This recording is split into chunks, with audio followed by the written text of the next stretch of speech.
이번에는 397쪽 비과세. 이건 굉장히 좀 이론상으로 여러분이 힘들 겁니다. 비과세에 관한 것은 우리가 이번 시험에도 나올 때가 됐는데 이렇게 하시면 돼요. 먼저 세법은 법 중에서 제일 잔인한 법이에요. 잔인한 법인데도 포기하는 게 비과세예요. 그러니까 비과세는, 자, 일반적으로 보세요. 양도소득이다 그러면 부동산 팔아서 생긴 소득이니까 금액이 커요, 적어요? 크죠? 금액이 큰데도 세금을 포기한다는 자체는 뭐냐? 짠하다는 얘기예요. 너 소득이 많지만 짠하구나. 짠하면은 세금 내지 말아라. 비과세. 그래서 대한민국 세법, 모든 세법의 비과세 요건은 짠하다는 거예요. 짠하다는 거. 그럼 짠한 건 여러분이 지문에 다 힌트가 나오니까 하나씩 한번 해보도록 하죠. 397쪽에 나와 있는 것을 하나씩 볼게요. 양괄호 1번 비과세 종류 나왔죠. 비과세다 그랬으면은 첫째 밑줄 파산, 선고, 처분. 파산, 선고. 파산이라는 건 망했다 이거죠. 망했으면 짠해 안 짠해? 짠해서 내가 망해서 처분되는 부동산에 대해서는 세금 내지 말아라. 비과세. 따라서 파산, 선고는 아무거 공부할 거 없어. 망했구나. 짠하구나. 그럼 세금 내지 마라. 비과세. 끝. 이렇게만 공부하면 돼. 그냥 파산, 선고는 비과세다. 끝. 더 이상 깊숙이는 안 나옵니다. 그 다음에 밑줄 농지 교환, 분합 이렇게 나와 있죠. 농지 교환이다 그랬으면은 우리가 이런 거 배웠죠. 땅 중에 농사 짓는 땅, 농지. 그 다음에 주택. 농지와 주택에 대해서는 세제상의 혜택을 많이 줍니다. 그럼 농지를 교환을 했다, 분합, 나눴다, 이 말 뜻은 뭐냐? 농지 교환만 공부하시면 되는데 바로 요거예요. 자, 보세요. 자, 여기가 갑의농지야, 10억짜리. 여기가 을의농지야, 9억짜리. 여기에 갑의 집이 있어. 여기에 을의 집이 있어. 농사 질러 가면은 을은 이렇게 가야 되고 갑은 이렇게 가야 돼. 굉장히 불편하다 이거야. 그래서 두 사람이 논두렁에 앉아가지고 막걸리 한잔하면서 상의를 하죠. 야, 우리가 계속 농사를 질 건데 너무 불편하지 않냐? 그러니까 우리 농사를 편하게 짓기 위해서 바꾸자. 이게 바로 농지의 교환이죠. 그럼 결국 경작상 필요해서 농사 짓기 편하게 하기 위해서 교환하는 것은 세금을 안 내도 됩니다. 농지 교환은 비과세. 그렇게 하다 보니까 이걸 악용하는 사람도 있다는 얘기야. 예를 들면은, 야, 갑이 나 이거 20억짜리고 너 1억짜리인데 농지 교환이면 비과세래. 그러니까 내가 너 나중에 1억 떼어줄게. 교환하자. 악용할 수가 있다는 얘기죠. 따라서 이 땅, 두 땅의 차액이 얼마까지만 인정을 해주겠다 이게야. 차액이 여기처럼 19억이 난다. 이건 인정 못하겠다 이거야. 따라서 차액이 싼 땅이 있고 비싼 땅이 있죠. 그럴 경우에는 비싼 땅에 그걸 갖다가 비싼 땅이라고 할까요? 고가 농지라고 할까요? 웬일로 어려운 말 쓰려고 그래. 그냥 비싼 땅에 4분의 1까지만 차액이 나오면 인정을 해주겠다 이거야.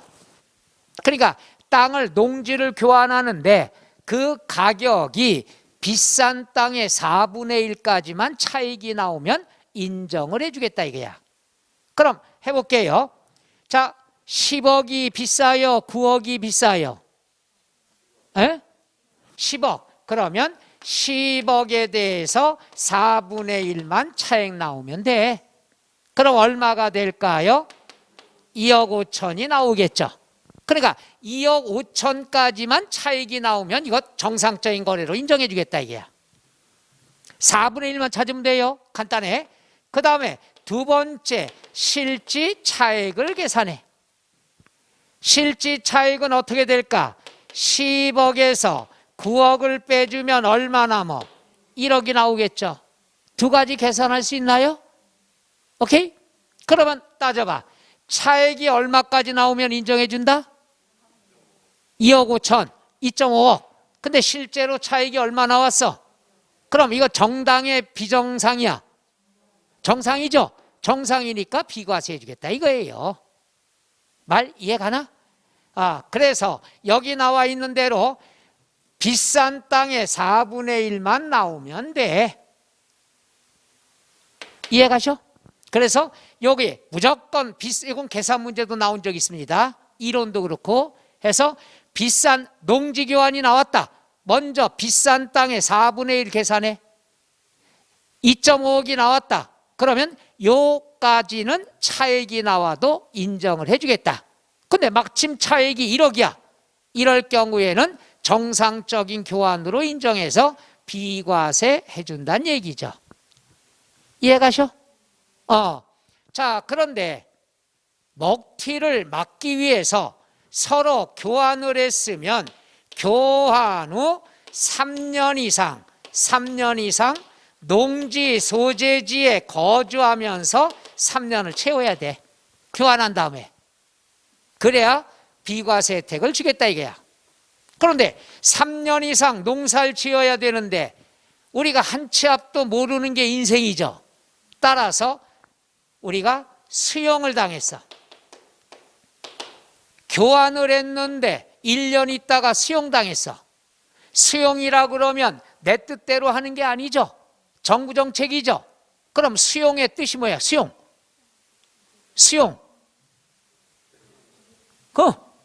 땅이 없어진 거야. 땅이 없어졌으면 농사질 땅이 없다는 얘기야.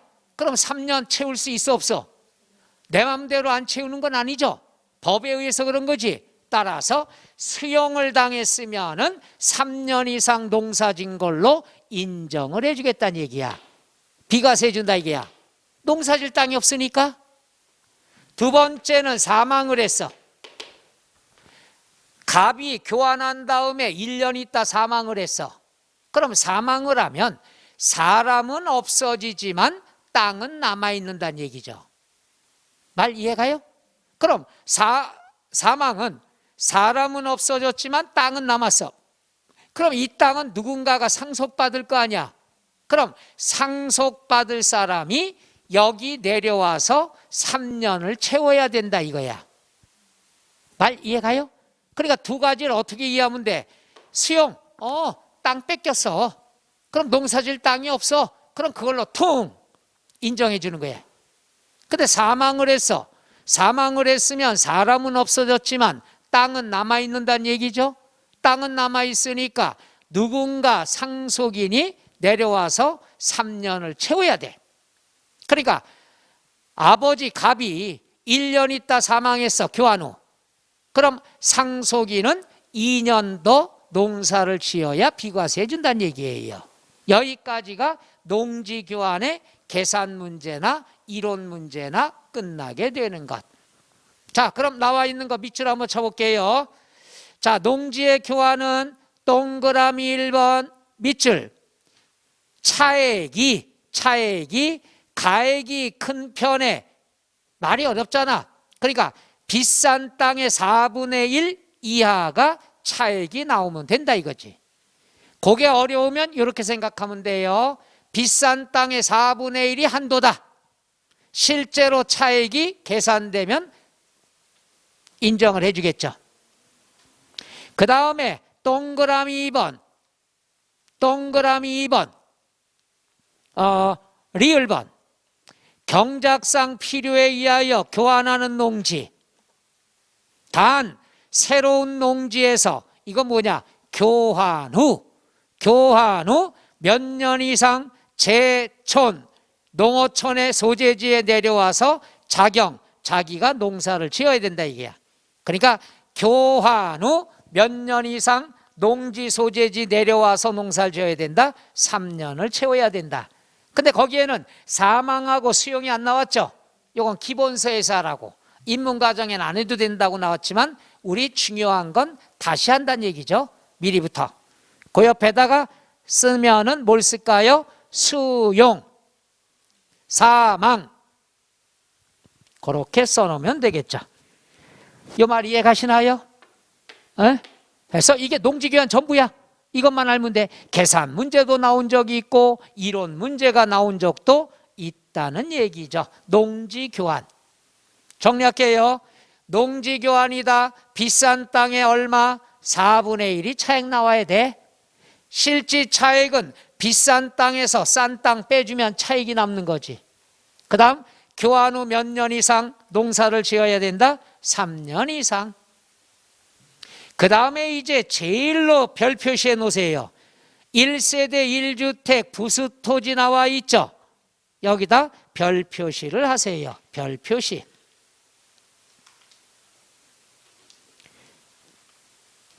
자, 그걸 보다가는 기절하니까 398쪽 나와 있는 양괄호 2번 1주택 개념 나와 있죠.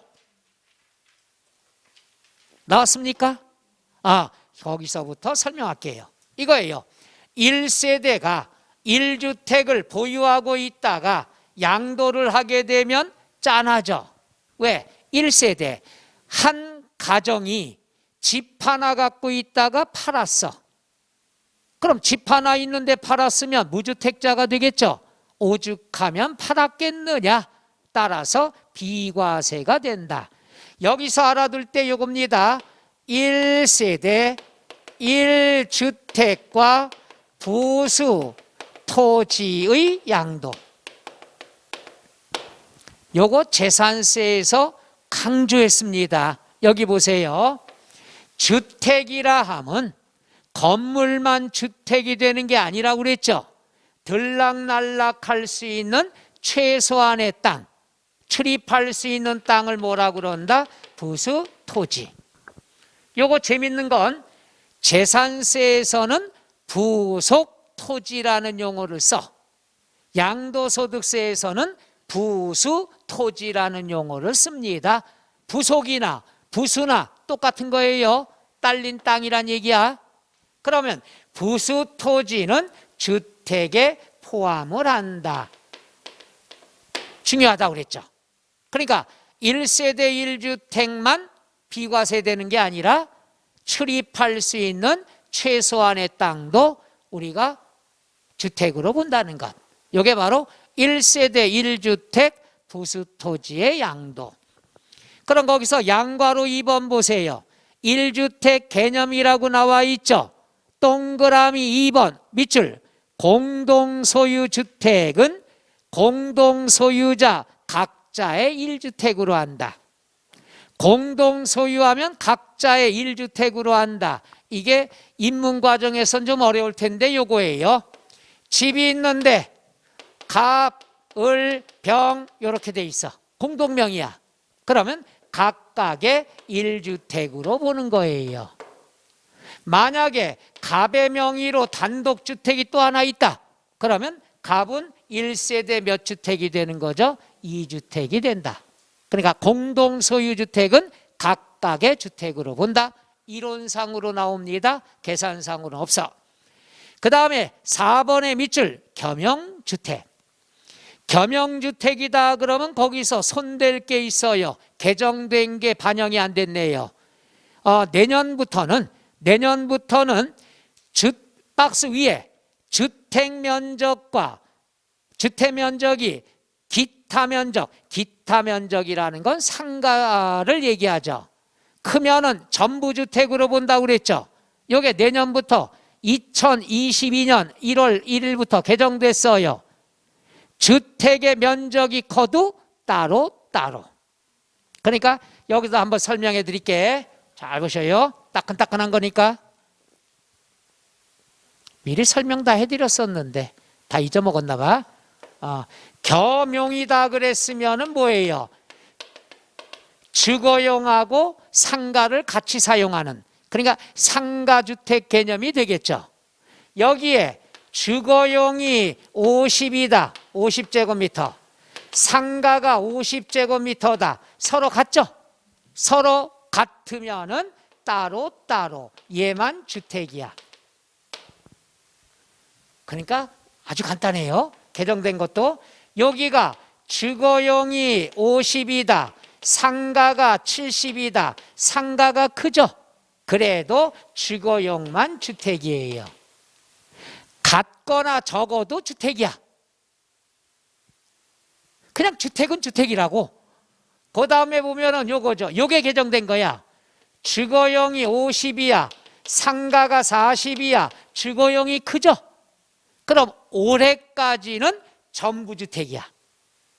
내년부터는 주거용만 주택이야. 그러니까 공부하기 더 편하게 된 거야. 겸용주택이 나왔으면 비교할 필요 없어. 주거용만 뭘로 보면 돼? 주택으로 보면 된다는 얘기예요. 올해까지는 비교해서 크면은 주택 전부, 같거나 작으면 주택만 이렇게 했지만 내년부터 편해. 그냥 주택만 주택이야. 비교할 필요도 없는 거야. 이해 가시나? 더 어려워졌어? 더 쉬워진 거야. 주택만 주택이야. 근데 여기는 뭐라고 돼 있어? 주택 면적이 크면은 전부 주택이죠. 전부자를 지우시면 돼요. 내년 기본서에는 이게 개정돼서 수정돼서 나오겠죠. 다시 한번 얘기합니다. 양도소득세에서 겸용주택은 비교할 필요 있다 없다? 없다. 주택만 주택이야. 이 세 가지 이해 가시나? 겸용주택은 무조건 주택만 주택이야. 면적 비교할 필요 없어요. 그 다음에 박스 밑에 요게 내년도 1월 1일부터 시행됩니다. 별표시의 밑줄, 수도권 내 도시지역의 동그라미 주거지역, 동그라미 상업지역, 동그라미 공업지역. 요 지역은 부수토지의 면적 한도가 개정이 된 거야. 도시지역 안에 있는 주거지역 여기는 바닥 면적의 3배까지만 토지로 인정해줘. 부수토지로. 이게 올해까지는 도시지역은 5배, 도시지역 바깥은 10배였다가 내년부터 부수토지의 면적이 축소가 된 거야. 그러니까 비과세를 적게 해주겠다 이거야. 무서운 얘기예요 이것도. 그래서 거기 보면은 도시지역의 주거지역, 상업지역, 공업지역은 몇 배까지 부수토지로 인정한다? 5배. 그 밑에 줄에 녹지지역, 수도권 밖의 지역은 몇 배까지 인정한다? 5배. 나머지 그 밖의 토지는 몇 배? 10배. 그러니까 올해까지는 5배, 10배만 있다가 내년부터는 3배가 생겼다는 얘기예요. 3배는 어떨 때? 수도권 내 도시지역의 주거지역, 상업지역, 공업지역은 부수토지가 주택 바닥 면적에 대해서 몇 배까지만 3배 축소가 된 거예요. 그러니까 땅을 조금만 인정해 주겠다. 그게 내년 1월 1일부터 시행하는 게 된다. 그 다음에 5번 밑줄 다가구 주택. 다가구 주택은 첫째 줄 끝에 하나의 여기서부터 밑줄 하나의 매매 단위로 하여 양도하는 경우에는 전체를 하나의 주택으로 본다. 그러니까 거기서 중요한 게 이거예요. 다가구 주택이 뭐예요? 101호, 102호, 201호, 202호인데 이걸 하나의 매매 단위로 양도했다는 건 우리가 사회에서 많이 쓰이는 통매라는 얘기죠. 통매. 통째로 판다 이거야. 그럴 때는 이거를 하나의 주택으로 본다는 것. 하나의 주택. 그러니까 힌트가 꼭 나와. 하나의 매매 단위로. 이 말은 통째로 팔았다 이거야. 통째로 팔았으면 몇 개의 주택으로 본다? 하나의 주택으로 본다. 용어 이해가요? 만약에 이걸 갖다가 보세요. 101호, 102호 따로따로 팔았어. 따로따로. 그럼 각각을 하나의 주택으로 보는 거죠. 통째로 팔았어. 그럼 전체가 하나의 주택이 되는 거고. 말 이해 가시나? 그 다음에 6번의 밑줄 고가주택. 고가주택이다 그럼 이것도 개정이 됐죠. 9억이 아니라 얼마가 돼야 될까? 12억으로 해야 되겠죠. 그래서 12억까지는 양도소득세, 과세, 비과세, 비과세. 만약에 20억에 팔았다. 20억에 팔았으면은 12억까지는 비과세고 초과되는 8억에 대해서만 과세가 된다는 것. 그래서 고가주택 개념은 이제 얼마로 잡아야 된다? 12억. 그 다음에 그 밑에 당구장 표시는 사실 이거는 뭐 의미가 없어졌는데 이제 2개 이상의 주택을 같은 날에 양도했다. 내가 서울에 집이 있어. 남양주에 집이 하나 있어. 2주택이죠. 이걸 오늘 동시에 팔았어. 동시에 팔았으면은 내가 선택을 하면 돼. 유리한 방향으로. 유리한 걸 먼저 양도했다. 신고하면 되겠죠. 해서 2개 이상의 주택을 같은 날에 양도하는 경우에는 선택하는 순서대로 해야 된다.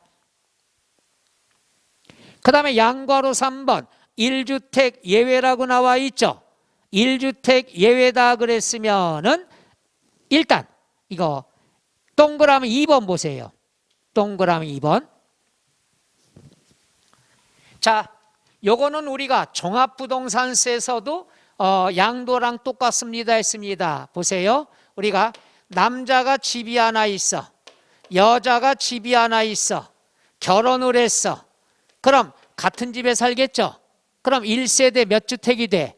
2주택이니까 양도하면 과세가 원칙이야. 그런데 우리나라는 저출산 국가입니다. 애 낳는데 신경 쓰라고 그래서 5년의 시간을 줘. 몇 년? 5년 이내에 남자 걸 팔아도 비과세, 여자 걸 팔아도 비과세 적용을 해주겠다. 그러니까 각각의 주택으로 보겠다는 얘기야. 몇 년까지? 5년까지. 계산 문제 없습니다. 혼인 5년 이내 팔면 비과세 받을 수 있다. 그래서 동그라미 2번, 3번이에요. 3번 먼저.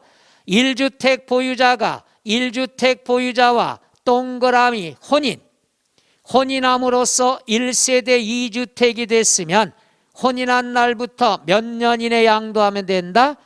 5년 이내. 그 다음에 동그라미 2번은 요거죠. 아버지가 집이 있어. 아들이 집이 있어. 같은 집에 모셔요. 동거, 봉양. 같은 집에 모시면서 봉양을 할 때는 10년 이내만 팔면 돼. 아버지 거 팔아도 비과세, 아들 거 팔아도 비과세가 된다. 근데 봉양이라고 그러면 연령 제한이 있어요. 아버지나 어머니 한 분의 연세가 60세 이상이 돼야 된다. 60세. 이것도 개정이 돼야 되죠. 60세면 봉양 안 받을 나이인데 안 받으실. 그런데 이제 올해 강화가 된 게 뭐가 있습니까? 완화됐다고 그러죠. 대통령령으로 정하는 중증 환자, 뭐 암 환자 이런 분들은 나이가 60세가 안 돼도 10년의 동거봉양 혜택은 받을 수 있다는 얘기죠. 그래서 동그라미 2번 1주택을 보유하는 자가 1주택을 보유하는 60세 이상의 직계존속인데 괄호 안에 본인의 직계존속도 되고 배우자의 직계존속도 해당이 됩니다. 배우자의 직계존속 포함하며 직계존속 중 어느 한 사람이 60세 미만인 경우도 포함이 돼야 된다. 동그라미 2번, 동그라미 3번. 거기까지 되시겠어요? 그 다음에 이제 동그라미 1번들은 다 어려운 것들이니까 그것은 아직 보실 필요가 없어요. 1월 달에 하도록 하고 뒤로 넘어가서 400쪽에 나와 있는 양괄호 4번, 400쪽에 나와 있는 양괄호 4번 요거 별 표시 하나 해두면 되겠죠. 나올 때가 또 됐고. 자, 이제부터 여기다 정리해 드릴게. 잘 보셔야 돼요. 자, 여기에서 보면 요겁니다. 보세요. 1세대 1주택과 부수토지의 양도다 그러면 집 하나 갖고 있다가 팔면 짠하니까 비과세 주는 거죠. 여기는 원칙이 있어. 원칙은 뭐냐? 등기가 돼 있어야 돼. 미등기는 비과세 못 받아요. 등기가 돼 있어야 되고 보유기간이 2년 이상이 돼야 된다. 해서 몇 년 이상 보유가 돼야 된다? 2년 이상. 여기서 보유기간은 등기부상의 날짜로 계산합니다. 등기부상의 취득일부터 양도일까지가 2년 이상 보유기간이 된다. 그 다음에 조정대상 지역이다. 조정대상 지역은 규제가 또 있죠. 등기가 돼야 되고 2년 이상 보유해야 되는 건 똑같아. 그 다음 그 중에서 거주기간 조건이 추가된다는 것. 그래서 조정대상 지역은 2년 이상 보유를 해야 되고 그 중에서 2년 이상 거주를 해야 된다는 것. 2년 이상 보유, 2년 이상 거주. 자, 그래서 여기다 보면은 원칙이 있어요. 자, 1세대 1주택과 부수 토지의 양도. 그럼 원칙은 등기가 돼 있어야 되고 2년 이상 보유를 해야 된다. 단 조정대상 지역은 그 중에서 거주기간 몇 년 이상? 2년 이상이 돼야 된다. 이게 원칙이야. 이 조건이 맞아야지만 비과세 받는 거야. 원칙. 그럼 간단하니까 시험에 예외가 중요한 거야. 이렇게 따져보면 돼요. 우리가 비과세 원칙이다 예외다는 이렇게 이해해야 돼요. 1세대 1주택이 있다가 팔면 무주택자가 되겠죠. 짠해 안 짠해? 짠하니까 야 오죽하면 너 집 하나 있는 거 팔았겠냐? 그럼 2년 이상만 보유하고 팔어. 그럼 비과세 해줄게. 몇 년 이상? 2년 이상만 보유했다 팔아 이거야. 안 살아도 돼. 조정대상 지역만 살아야 돼. 짠하니까. 그럼 예외는 뭐냐? 예외는 얘보다 원칙보다 더 짠해. 얘보다 더 짠하니까 보유기간 제한이 없어. 야 2년 보유 안 해도 돼. 너 진짜 짠하구나. 2년 보유 안 해도 비과세 해줄게. 얘보다 더 짠한 거야. 그렇게 접근해야 쉬워. 원칙 짠하니까 2년 이상만 보유하고 팔어. 예외 넌 더 짠하구나. 그럼 2년 보유 해당 안 돼. 너는 비과세 해줄게. 그럼 어떤 경우가 있느냐? 첫째 뭐가 있느냐? 수용당했을 때. 수용은 내 뜻대로 하는 것이 아니라 법률에 의해서 협의매수 수용당하는 거죠. 짠해 안 짠해? 내가 일주일 만에 수용당했어. 야, 나 이거 2년 보유해야 비과세 받을 거야. 그러니까 더 있다가 수용해줘. 우길 수 있어 없어? 없으니까 수용당하면 무조건 기간 관계없이 비과세 해주겠다 이거야. 짠하니까. 근데 뭐가 더 짠할 때가 있어. 집이 있는데 전부 수용당했어. 괜찮아. 근데 가운데가 도로가 뚫렸어. 가운데만 수용당했어. 옛날 저 지방은 다 이랬어요. 앞마다 여기에 우물이 있고 화장실은 여기 있고 여기 안방이 있어. 그래서 가운데만 도로가 뚫린 데가 많아요. 한옥은 옛날에 땅들이 넓잖아 시골에. 아침에 눈 뜨고 화장실 가려니까 차들이 막 칭칭 지나간다 이거야. 그럼 나머지 땅은 면적이 적을 수밖에 없죠. 팔기도 힘들어요. 그래서 요 남은 주택은 너무나 짠하구나. 얘는 5년 이내만 팔면 비과세 해주겠다 이거야. 5년 동안에도 안 팔려. 땅이 넓지 않는 한. 요 일부 수용당하면 보유기간 관계없이 무조건 비과세. 전부 수용당할 때. 그런데 일부 수용당했을 때 남아있는 것을 뭐라 그러냐? 잔존 주택과 부수토지라고 얘기해요. 잔존, 남은 주택, 수용 안 된 거. 부수토지, 얘는 5년 이내 양도하면은 비과세 해주겠다 이거야. 조건이. 그러니까 전부 수용당했다. 수용. 그럼 무조건 기간 관계없이 비과세. 잔존주택이 남았다. 그랬을 경우에는 짠하니까 몇 년의 시간을 줘요? 5년의 시간 준다는 거야. 2년 보유 필요 없어요. 딱 봐도 얘 짠하지 않아? 더 짠한 게 있어. 임대주택. 건설 임대주택이 나왔다. 임대 아파트에 사는 거야. 임대 아파트에 살아서 짠하다 이거야. 따라서 얘는 야, 보유기간 관계없어. 너 비과세 해줄게. 근데 조건이 있어. 뭐냐? 이 임대주택에 살다가 내가 분양받은 경우가 있잖아. 지금 그거 얘기하는 거야. 내 거가 아닌 임대주택을 팔면 남의 거는 난 사기꾼이에요. 임대주택에 살다가 이걸 내가 분양받았어. 복권이 당첨돼서.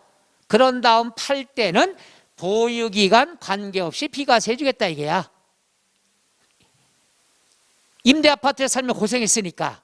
다만 거주기간이 5년 이상을 살았어야 돼. 그 집에. 임대 아파트에서. 예를 들어서 임대 아파트에서 5년을 살았어. 그리고 일주일 전에 복권 당첨돼서 분양받았어. 그럼 분양받으면은 그때부터 보유기간이죠. 보유기간이 일주일뿐이 안 됐어도 5년 이상 살았으니까 비과세 해주겠다는 얘기야. 보유기간은 등기부상의 날짜를 얘기하고 거주기간은 주민등록표상을 얘기하는 거야. 주민등록표상의 전입일에서 전출일까지. 짠하니까. 그 다음 뭐가 있느냐? 해외 이주. 이민 가는 거야. 또 이민 가는 거나 또 하나 있어요. 1년 이상 해외 거주를 필요로 할 때, 즉 애들이 유학을 가기 위해서 출국하거나 또는 아버지가 외국으로 특파원 파견 근무 나갈 때 1년 이상, 그럴 때는 이민 가는 거와 똑같이 처리하는데 조건이 있습니다. 여기 있는 조건은 다 세대 전원이 움직여야 돼. 기러기 아빠, 기러기 엄마 안 됩니다. 세대 전원이 움직였을 때는 보유기간 관계없이 무조건 비과세 해주겠다. 너 애들 유학 때문에 할 수 없이 가졌냐? 너 우리나라 싫다고 이민 가졌냐? 그럼 기간 관계없이 가라 이거야. 비과세 해주겠다 이거지. 다만 이럴 때가 있죠. 비행기 타고 출국할 때까지 매매가 안 됐어. 그럼 야, 이거 나 매매 안 됐으니까 이거 팔 때까지 이민 연기할래. 아니야. 가. 우리나라 싫다고 떠나는 사람이 해외 이주야. 이건 세법에서 아주 욕을 합니다. 야, 가. 우리나라 싫다고 떠나는 거 너 재수 없어. 가. 무조건 비과세 해줄게. 왜 재수 없는데 무조건 비과세 해줄까? 네가 가면은 우리나라 국민이 무주택자가 살 수 있는 기회가 생기잖아. 가라 이거야. 비과세 해줄게. 근데 출국할 때까지 매매가 안 돼. 야, 나 이거 팔고 난 다음에 갈게. 노. 가. 2년 이내에 팔면 비과세 해주겠다. 욕을 담아서 2년이 됐다는 썰이 있어요. 그러니까 출국일로부터 몇 년 이내 팔면 된다. 2년 이내 양도하면은 비과세 해주겠다 이거야. 우리나라 싫다고 가니까 너 비과세 이렇게 해줄게. 이해 가셔? 그러니까 다들 짠한 내용들이야. 그래서 원칙은 2년 이상 보유해야 되지만 보유기간 관계없이 예외로 비과세 해주는 건 더 짠한 거야. 하나만 더 할게요. 하나는 뭐냐? 애들 학교 때문에 그 다음에 직장 문제 때문에 근무상의 형편, 그 다음에 몸이 안 좋아서 질병요양, 애들 학교 때문에, 그 다음에 직장 이전 때문에, 그 다음에 질병 치료 때문에. 근데 여기는 조건을 걸어놨어. 취약은 유치원, 초등학교, 중학교는 인정 안 해. 왜? 의무교육이니까. 애가 유치원을 서울에 있는데 악용할 수가 있어. 서울 유치원에 다니고 있는데 부산 유치원으로 가고 싶습니다. 비과세 해주세요. 말이 안 되잖아. 그래서 고등학교 이상인데 이것도 개정돼야죠. 지금 고등학교까지 의무교육 아닌가? 개정돼야 되는 거예요, 이것도. 근데 개정이 안 돼서 유치원, 초등학교, 중학교까지는 핑계거리가 안 돼요. 무조건 원칙을 적용합니다. 그 다음에 근무상의 형편, 직장 때문에, 직장이 예를 들어서 서울에 있다가 세종시로 직장이 옮겨졌어.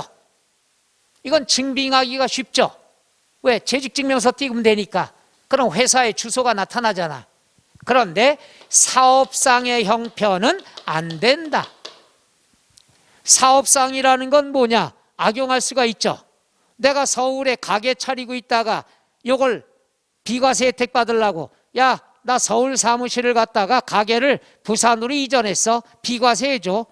이건 조작 가능성이 있다는 얘기죠. 따라서 직장 때문에 가는 건 이해가 되겠는데 사업장을 옮기는 거는 인정을 못하겠다. 그래서 근무상은 되지만 사업상은 해당이 안 된다. 그 다음에 질병요양도 이거예요. 약국에서 3일치 약 지어왔어. 3일치만 먹으면 완치됩니다. 이건 안 돼요. 몇 년 이상 요양을 해야 된다? 1년 이상 요양을 해야 된다. 1년 이상. 그래야지만 비과세 혜택을 주겠다 이거야. 그러면 취약, 근무상의 형편, 질병 치료 때문에 가면 되는데 이럴 경우에는 보유기간은 관계가 없지만은 우리가 거주기간은 제한이 있어. 거주기간이 1년 이상 있어야 돼. 거주기간이 몇 년 이상? 1년 이상. 그러면 인정을 해주겠다. 여기는 안 썼어요. 내가 일부러. 하나 본다면은 학폭. 이게 작년인가 추가가 됐죠. 학폭, 학교폭력. 이것도 여기 들어갔어요. 만약에 애가 오늘 그 새로운 학교로 갔는데 애가 터지고 왔어. 그럼 거실에 앉혀놓고 야 2년을 버티고 있어야 비과세 받으니까 양도소득세 비과세 받기 위해서는 너 미안하지만 2년간만 좀 터지고 다녀라. 용돈 많이 줄게. 할 수가 없잖아. 그래서 이런 경우는 1년 이상만 거주했으면 비과세 혜택을 준다는 것. 여기까지가 해당이 되겠습니다. 자, 그럼 밑줄 연습을 한번 해보는데 하나만 더 해볼까요? 거긴 없습니다만은 요거 재건축, 우리 아파트가 재건축 들어갔어. 재건축 들어갔으면 철거가 들어가죠. 그럼 우리 식구들이 먹고 살 대체 주택을 마련해야 될 거 아니야. 대체 주택을 샀어. 괜히 했지 싶었다. 이건 여기서 나올 게 아닌데. 그래 합시다. 그럼 대체 주택을 취득했어. 그럼 이게 재건축 재개발 사업이 완료가 됐어. 그럼 대략 기간이 얼마 걸리죠? 2년 정도 넘게 걸리죠. 따라서 원래는 2년 이상이 지난 다음에 완공이 됐으면 요것을 이사해야 되겠죠? 식구들이 이럴 때 요 집값이 막 올라가려고 그러는데 기러기 아빠 애들 먼저 들어가 있어. 안 됩니다. 모두 다 세대 전원이 가야 되는 거야. 이럴 경우에 요 대체주택은 1년 이상만 거주했으면 비과세 해주겠다 이거야. 이건 어쩔 수 없으니까. 그래서 어떤 재건축 조합에 조합원으로 참가했던 자가 사업이 완성이 돼서 세대전원이 입주를 하게 될 때는 요 대체주택은 2년 보유 안 해도 돼요. 몇 년 이상만 거주했으면 된다? 1년 이상. 재건축 조합. 자, 그래서 밑줄 한번 치보고 할까요? 양괄호 4번 밑줄 보유기간 및 거주기간의 예외. 1번 밑줄 건설임대주택. 건설임대주택이다 그랬으면은 거기 보세요. 당해부터 당해 주택의 임차일부터 양도일까지 몇 년 이상 거주하면 된다? 5년 이상. 400쪽 양괄호 4번에 동그라미 1번입니다. 400쪽 양괄호 4번 동그라미 1번 밑줄 건설 임대주택. 몇 년 이상 거주하면 동그라미 1번이죠. 맨 위에 거기 받으래요. 죄송합니다. 너무 빨리 제가 말을 했죠. 네, 죄송합니다. 아이고, 왜 나이 얼마 안 되신 것 같으신데요, 뭐? 아, 그러셔요? 그렇게 안 보이시는데? 그럼 천천히, 아이고, 옆에서 잘 이렇게 두 분 사겨? 그러세요? 그렇게 안 보이시는데? 동안이시네. 그럼 혹시나 그러면요, 사장님, 무슨 애로사항 있으면 말씀하셔요. 그럼 거기에 맞춰 천천히 해드릴게. 예. 오늘 미안합니다. 빨리 나가서. 천천히 하면 날 째려봐서요, 이분들이. 날 째려보기 때문에. 이런 후튼답, 풋풋한 정, 이런 게 우리 인간사회 아니겠어요? 근데 여러분은 조금만 내가 잘하다가 말 하나 실수하면 잡아먹으려고 덤벼들어요. 요 라인이 그래, 요 라인이. 요 라인이, 요 라인이 불안한 동네요. 자, 1번 건설임대주택은 첫째 줄 맨 끝에 임차일부터 밑줄 임차일부터 양도일까지 5년 이상 거주한 경우 동그라미 1번입니다. 그 다음에 동그라미 2번은 다 밑줄 칠 필요 없습니다. 동그라미 2번에 보면 두 번째 줄에 협의부터 밑줄 치시면 돼요. 협의 매수되거나 동그라미 2번 수용 동그라미. 그럼 수용당하면 항상 어떻게 됩니까? 비과세대 보유기간 제한 없다고 그랬죠? 그런데 잔존주택은 밑줄 5년 이내에 양도하는 잔존주택 및 딸린 토지 포함. 그러니까 어렵게 지문이 나왔어요. 잔존주택은 몇 년 이내 양도하면 비과세 받을 5년 이내. 그 다음에 3번 밑줄 해외 이주. 해외 이주로 세대 전원이 출국해야 된다고 그랬죠. 기러기 아빠 안 돼요. 그럴 경우에는 우리가 출국일부터 몇 년 이내 양도하면 비과세 받아요. 2년 이내. 그러니까 이민 가면 우리나라 싫다고 떠나니까 욕을 하는 거야. 2년 이내에 팔면 비과세 해주겠다. 그 다음에 4번 1년 이상 계속하여 국외 거주를 필요로 하는 취약, 근무상의 형편으로 세대 전원이 출국할 때도 몇 년 이내 양도하면 돼요? 2년 이내. 그러니까 동그라미 3번, 동그라미 4번 똑같습니다. 요거죠, 요거. 그러니까 해외 이주를 완전히 가거나 아니면 1년 이상 국외 거주를 필요로 하는 취약, 이런 경우에도 똑같이 출국일로부터 몇 년 이내 양도하면 된다? 2년 이내. 그 다음에 5번 밑줄 1년 이상 거주해야 됩니다. 어떨 때? 취약, 근무상의 형편, 질병치료 요양, 또 학교 폭력의 피해, 학폭. 세대 전원이 다른 시군으로 이사가게 될 때. 이걸 예전에 어떤 분이 그랬어요. 자, 우리가 애들 학교 문제 때문에, 학폭 때문에 이사를 가게 될 때는 우리가 1년 이상 거주만 하면 됩니다. 표정이 밝아진 거야. 그 다음에 내가 설명했어요. 꼭 다른 시군으로 가야 됩니다. 했더니 갑자기 얼굴이 푹 죽었어.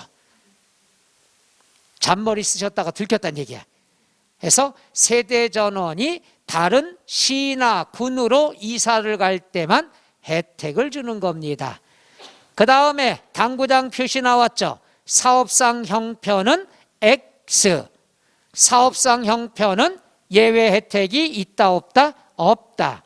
사업상 형편이 나왔다. 그럼 원칙을 적용해. 2년 이상 보유하든가 2년 이상 보유하고 2년 이상 거주하든가. 사업상은 안 된다. 끝. 자, 여기 보세요. 바로 요거야.